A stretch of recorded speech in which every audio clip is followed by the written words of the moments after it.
between a Japanese student and a housing officer and complete the form. First, you have some time to look at questions 1 to 5.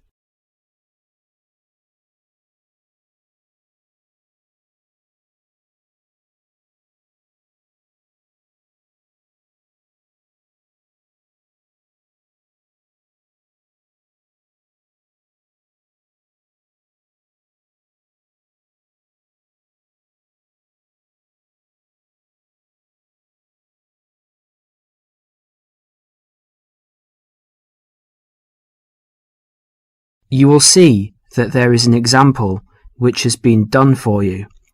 The conversation relating to this will be played first. Yes, what can I do for you? My friend is in a homestay and she really enjoys it, so I'd like to join a family as well. Okay, let me get some details. What's your name? My name is Keiko Yoichini. Could you spell your family name for me, please? Yes, it's Yoichini. That's Yuichini.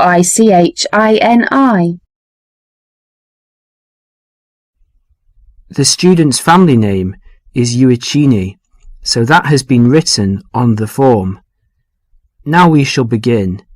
You should answer the questions as you listen, because you will not hear the recording a second time. Now listen carefully and answer questions 1 to 5.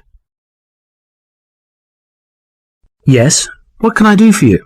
My friend is in a homestay and she really enjoys it, so I'd like to join a family as well. Okay, let me get some details. What's your name? My name is Keiko Yoichini. Could you spell your family name for me, please? Yes, it's Yoichini. That's Yuichini. And your first name? It's Keiko. Keiko. That's Keiko Yuichini. Okay. And you're female. And your nationality? I'm Japanese. Right. And could I see your passport, please? Here it is. Okay, your passport number is JO6337. And you are how old? I'm 28 years old. Now you're living in one of the colleges. Which one? Willow College, Rome 21C. Right, 21C, Willow College. And how long are you planning to stay with Homestay? About 4 months, longer if I like it. And what course are you enrolled in? Well, I've enrolled for 20 weeks in the Advanced English Studies because I need help with my writing, and I'm nearly at the end of my first 5-week course. Right, so you've completed 5 weeks and you have enrolled for another 15 weeks. That's about 4 months altogether. That's right, about 4 months. Before they continue their conversation, look at questions 6 to 10.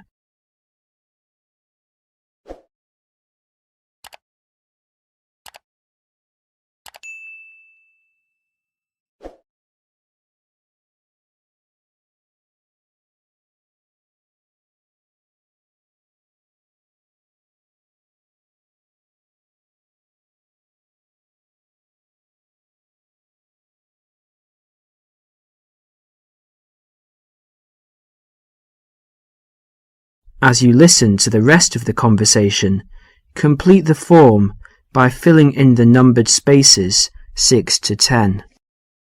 Okay, do you have a preference for a family with children or without children? I like young children, but I like to be with older people. You know, I like someone of my own age. Okay, and do you smoke or drink? No and no. Would you mind being with a family of smokers? Yes, I would. I don't like smoking. I'd rather be with a family of people who do not smoke or drink. Okay, and what about pets? Oh, I love animals. I'm a veterinarian, so that's fine. The more the better. All right, now what about you? Are you a vegetarian or do you have any special food requirements? No, I'm not a vegetarian, but I don't eat a lot of meat. I really like seafood. And what about your hobbies? I like reading and going to the movies. Do you play any sports? Yes, I joined the handball team, but I didn't like that, so I stopped playing. You know, I played tennis on the weekend with my friends. All right, let's see. Name, age, transport. Are you familiar with the public transport system? No, I'm not really, because I've been living on campus. I've been to the city a few times on the bus, but they're always late. What about the trains? I like catching trains. They're much faster. Well, let's go and check on the computer to see what I've got. Listen, would it be okay to leave this with me? Could you come back after class this afternoon? Yes, of course. I'll check my records and I will give you details this afternoon. Thank you for your help. It's a pleasure. I'll see you this afternoon. Bye. Bye. That is the end of section 1. You now have half a minute to check your answers.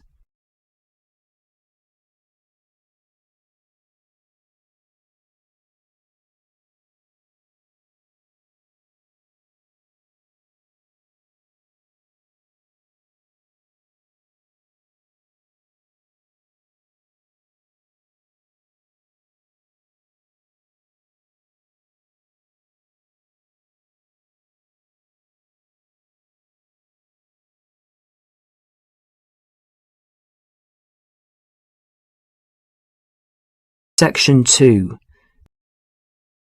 You are going to hear a talk given by a tour guide about travel to Esnia. First look at questions 11 to 14.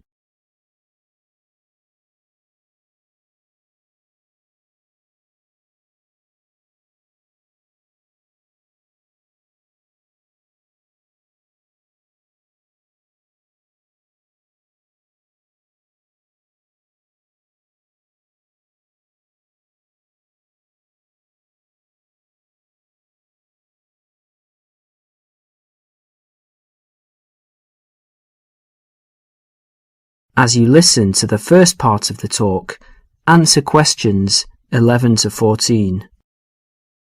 Hello everyone. As you know, this agency has specialized in tours and independent travel to Esnia for over 20 years. It's a magnificent place to visit, but it's not always as easy or as comfortable as it might be. So this tour is designed to help you handle the bureaucratic hassles and give you time and energy to enjoy the beauty of this breathtaking country. The first hassle is visas. Nowadays, Esnian visas are needed by almost all nationalities. The normal visa lasts for just 90 days, but a renewal is possible. It is worth leaving yourself plenty of time when applying, or I suggest, from experience, 2 months. That should do it. The latest confirmed price is £30, but it should be noted, and a lot of our regular travellers tell us that the price may change without notice and hold up visa processing. So ring up the Esnian embassy and check the price before sending out forms.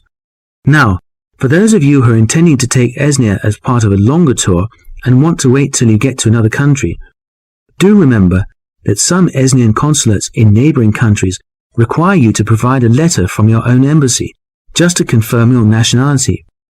You can find a list of major embassies throughout the world in the student handbook on page 13. Oh, and one more thing. Check whether you need a multiple entry visa if you're leaving and re-entering Esnia on your tour. Before the talk continues, you will have a chance to look at questions 15 to 20.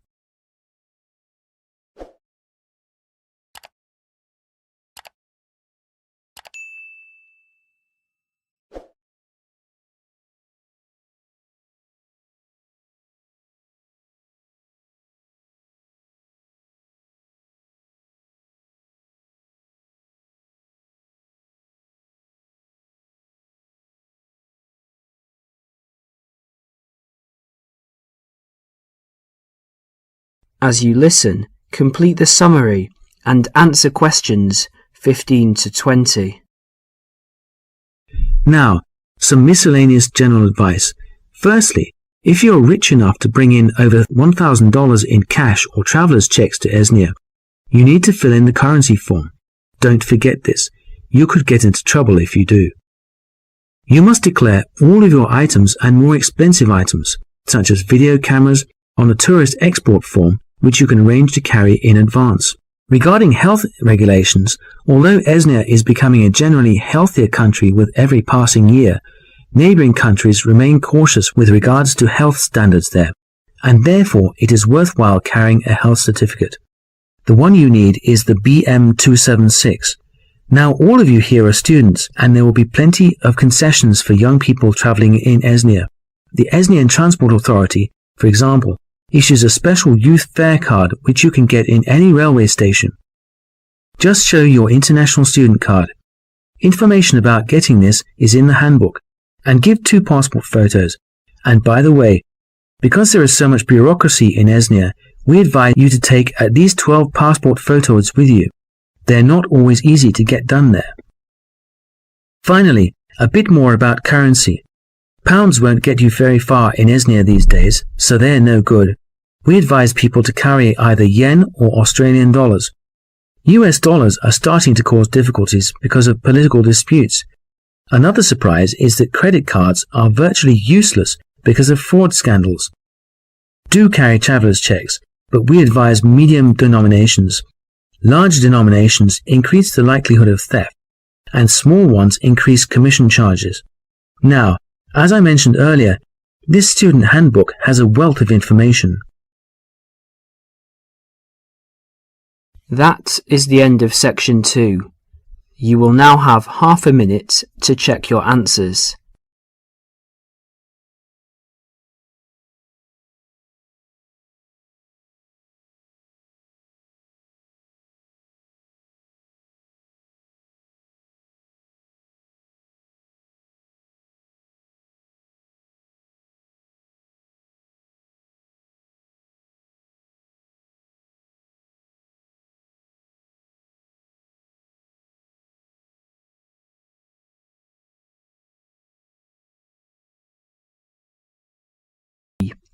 Section 3.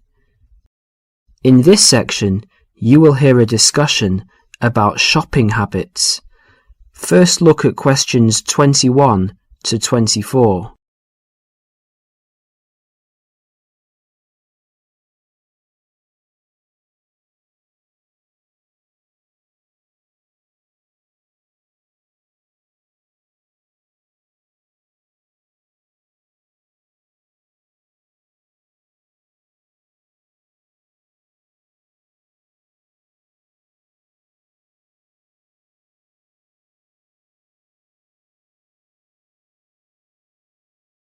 As you listen to the first part of the discussion, answer questions 21 to 24.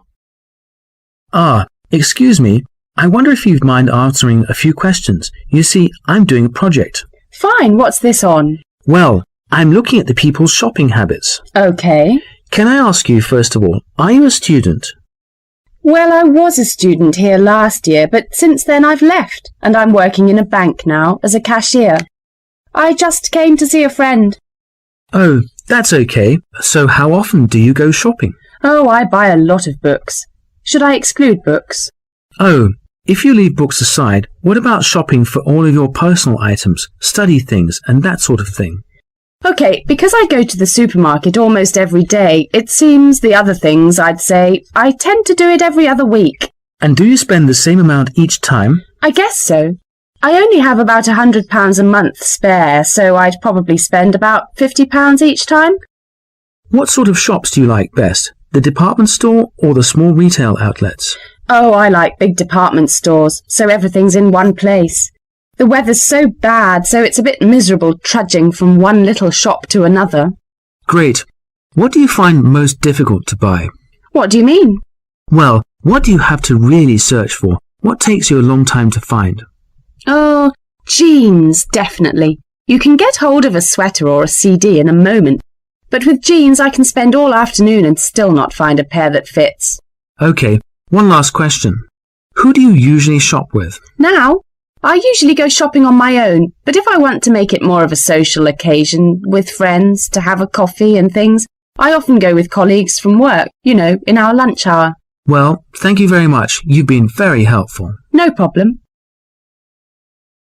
Before the next part begins, you will have a chance to look at questions 25 to 30.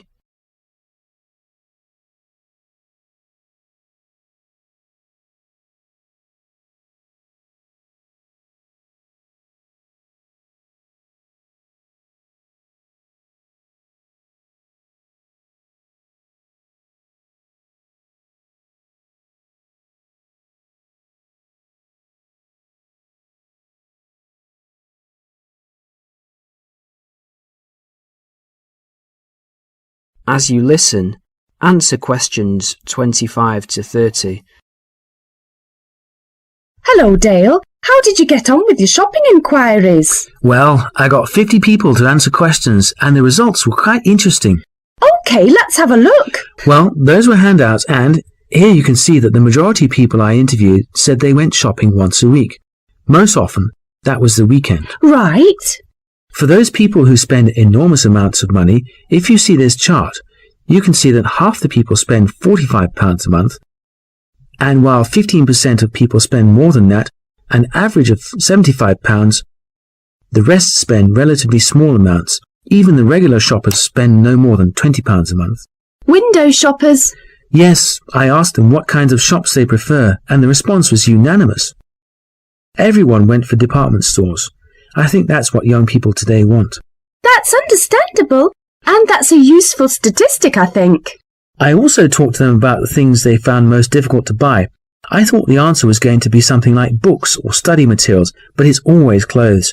They have problems with things related to hobbies. As far as sportswear is concerned, they complain about the lack of shops that sell it. Not many had trouble buying sweaters and things like that, but shoes and trousers were really problematic. Was that, again, because there just isn't enough variety? Yes, they say everywhere they just come across the same styles, so they just give up after a while. I know what they mean. Lastly, I asked them whom they want to shop with. That is the end of section 3. You will now have half a minute to check your answers.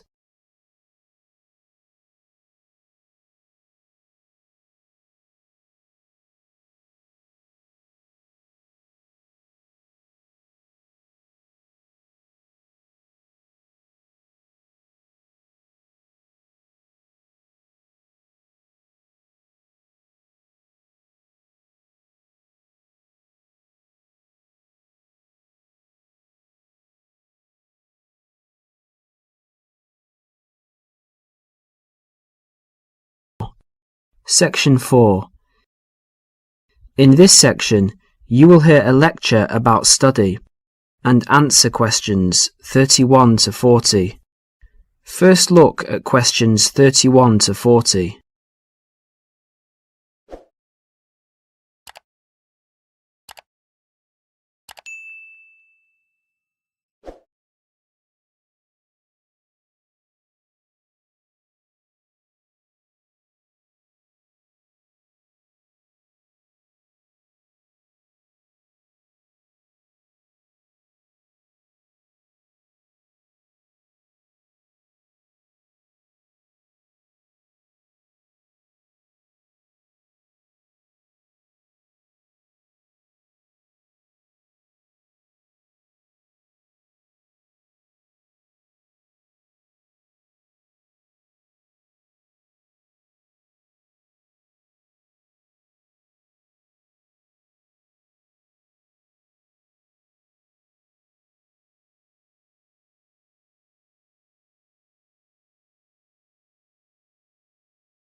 As you listen to the lecture, answer questions 31 to 40.